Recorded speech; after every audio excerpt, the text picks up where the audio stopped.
प्रकाश पाई 2023 प्रशासनिक परीक्षार फलाफल जदि कहवा निमापड़ा गर्व गौरव आनी रैंक नंबर 24 रे रही आशुतोष स्वाई आम पाखे रही आलोचना करवा टे निश्चित भाव में आशुतोष बाबू प्रथम नंदीघोष टीवी तरफ आपको ढेर सारा शुभेच्छा जेहेतु फलाफल रैंक नंबर 24 रे रही केते खुशी अच्छा प्रथम पचार व्यक्तिगत भाव में केते खुशी रही।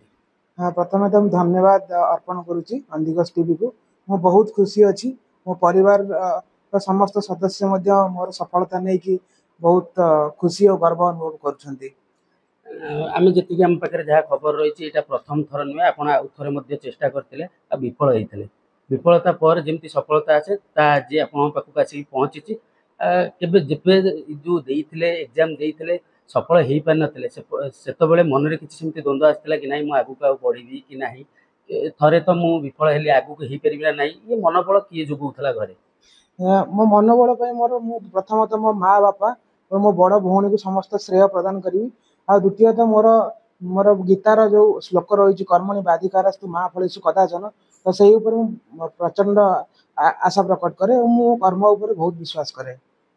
जी फादर रही सी भी जड़े पोस्टाल कर्मचारी थे एवं अवसर नहीं घर रही माँ जी रही सी हाउस वाइफ भाव रही घर भितर जदि कहवा कहार माने किए आपन को अधिक प्रोत्साहन देता ये दिगरे ना आगू बड़ सफलता रहिबो ना निजर चेष्टा थिला ये संपूर्ण सफलता जो रही क्या श्रेय देवा चाहिए। हाँ यही सफलता पछरे मु लायन शेयर देवी मो माँ को प्रथमतः देन मो बड़ भौणी देन मो बापा को जो माने विफल होउचंती वर्तमान सुधा आपण जेमती गोटे थर विफल होइतले सेमानु कोन रहिबो मेसेज विफलता कोनोसी जिनस अचीव करिया को हेले विफलता से पथर एक एक अंश कहले अत्युक्ति हेब नहीं तेणु से विफलता को आम आम जीवन शेष भावी न नहीं आम कर्म पथरे आगे चलवा और भगवान यह छाड़ीदेवा कि आम दिन दिन सफलतार शीर्ष में पहुँचवा घरे तो खुशी माहौल रही आम देखिपुँ जिते खबर पाइले शुभेच्छार छुआ छुटुची केवल निमापड़ा ना पूरा जिला गौरव आनी कौ क्षेत्र में कम करेंगे आशा रखी।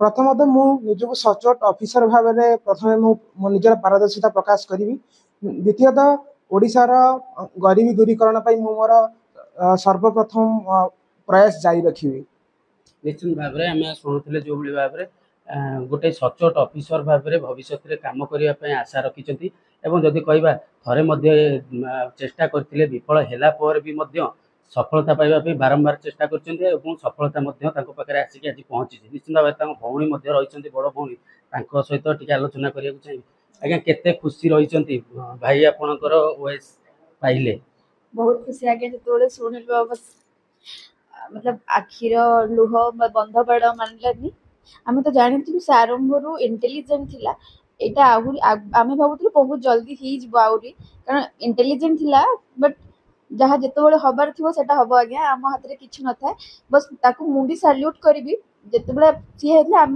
प्रथम ये नहींला आम टी दबी जाइलु कारण जॉब रे थिला बेले बेले आम भी डाउट रोलु जॉब रे थिला कहीं छाड़ा पुणी बट सी लगी रहा आम बेले बेले दबी जाऊ कि सी दबे ना सेटा मते लागे बोध हुए ता सफलता पे सेटा बहुत बड़ मूल मंत्र हबो। आ गोटे कथा आपन जानिया चाहिए जेहेतु आपन बड़ भौणी रही केते परिश्रम करथिले या पे बहुत करूथिला आज्ञा बहुत करूथिला मु आज्ञा नालकोरे मैनेजर अच्छी सी मु तो बेस समय घर को आसी पारेनी जिते आसे अनेक बेले देखे तार निश दाढ़ी बढ़ी जाइथिबो अरे तू कौन बाबा भलिया अछु कौन तपस्या करूछु ना कौन ना एटा ही मोर तपस्या बोध हुए से तपस्यार फल ताको आज मिलछि। व्यक्तिगत घरे केते खुशी रही सफलता को नहीं बहुत आज्ञा से तो मेजर करी हबनी सेटार कौन आंसर देवी बहुत खुशी आज्ञा निश्चित भाव में शुणुले घरे पूरा संपूर्ण भाव में कहीपर खुशी माहौल रही सफलता कथा काली जिते रेजल्ट शुणिले से लोकंर निमापड़ा जो बुद्धिजीवी रही विभिन्न राजनैतिक महलू शुभेच्छा बापा रही आलोचना कर आज्ञा आप जड़े अवसर प्राप्त पोस्टाल कर्मचारी थे ये अवसर नहीं पुओ गोटे प्राइवेट कंपनी चाकरी कर परिश्रम कर आज सक्सेस पाई रैंक नंबर 24 पाई जहाँकि सारा केवल निमापड़ा नहीं पूरा जिला गोटे गर्व गौरव आनी आप व्यक्तिगत भाव में केते खुशी अच्छा केते परिश्रम करती ପୁଅର ଏ ସଫଳତାରେ ମୁଁ ବହୁତ ଖୁସି ଅଛି। ଆମ ଗାଁ ସ୍କୁଲରେ ବନ୍ତୁ ସ୍କୁଲରେ ୟୁପି ସ୍କୁଲରେ ପଢ଼ୁଥିଲା, ସେଠି ସପ୍ତମରେ ଏନ୍ଆର୍ଟିଏସ୍ ପାଇଥିଲା।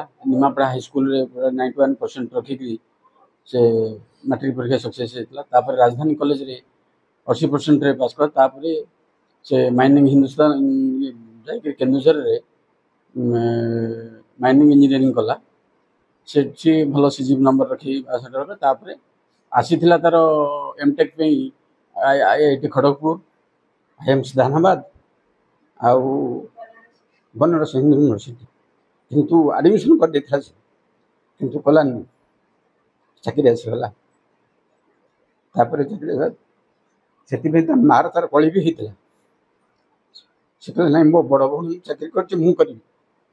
ଯେ ଆମକୁ ରିଫଣ୍ଡ କରିଦେଇଥିଲେ ବନାରସ ହିନ୍ଦୁ ୟୁନିଭର୍ସିଟି, ଯେଉଁ ଆଡ଼ମିସନ୍ ହେଇଥିଲା ତା ପଇସା ରିଟର୍ଣ୍ଣ କରିଥିଲେ, 2000 ଟଙ୍କା କାଟିକି ପଇସା ରିଟର୍ଣ୍ଣ କରିଦେଇଥିଲେ। ତାପରେ ଇଏ ସେଠି ହିନ୍ଦୁସ୍ତାନ ଜିଙ୍କିରେ ଜଏନ୍ କଲା ରାଜସ୍ଥାନରେ। ତାପରେ ଚାଇନା ଯାଇଥିଲା। ଏମିତି ତାପରେ ତାର ମନ କେଉଁଠି ଇନ୍ସପାୟାର ହେଲା, ସେ ଆସିଲା ଇନଷ୍ଟିଚ୍ୟୁଟ୍ ଲାଇନ୍ ପଢ଼ାପଢ଼ି କଲା। ନା କେଉଁଠି ଯଦି କହିବା କୌଣସି କ୍ଷେତ୍ରରେ ହଉ ବା ଗଭର୍ଣ୍ଣମେଣ୍ଟ କଥା ହଉ ବା ଘରୋଇ କମ୍ପାନୀ କଥା ହଉ, କେଉଁଥିରେ ଜବ୍ କଲେ ପୁଣି ଥରେ ପାଠ ପଢ଼ିବାକୁ ନେଇକି ତା ଦେହରେ ଅନେକ ଦ୍ୱନ୍ଦ୍ୱ ସୃଷ୍ଟି ହୋଇଥାଏ।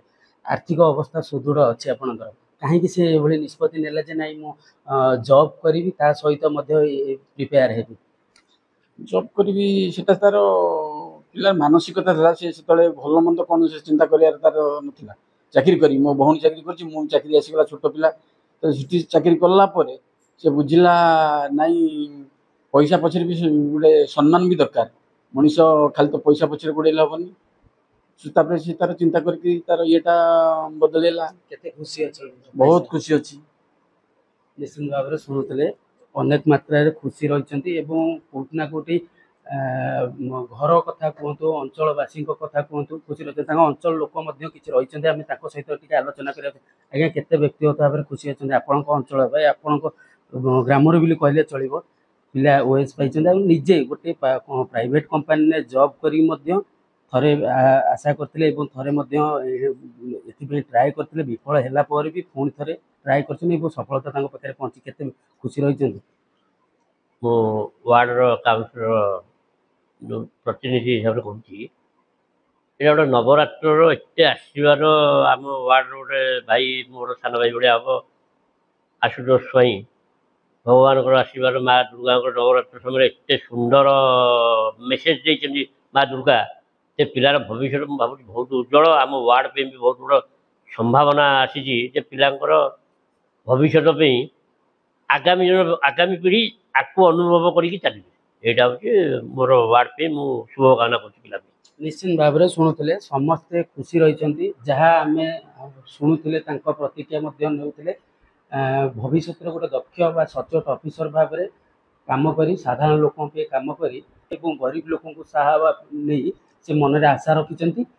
ନିମାପଡ଼ାରୁ ବିଶ୍ୱଜିତ ମିଶ୍ର, ନନ୍ଦିଘୋଷ TV।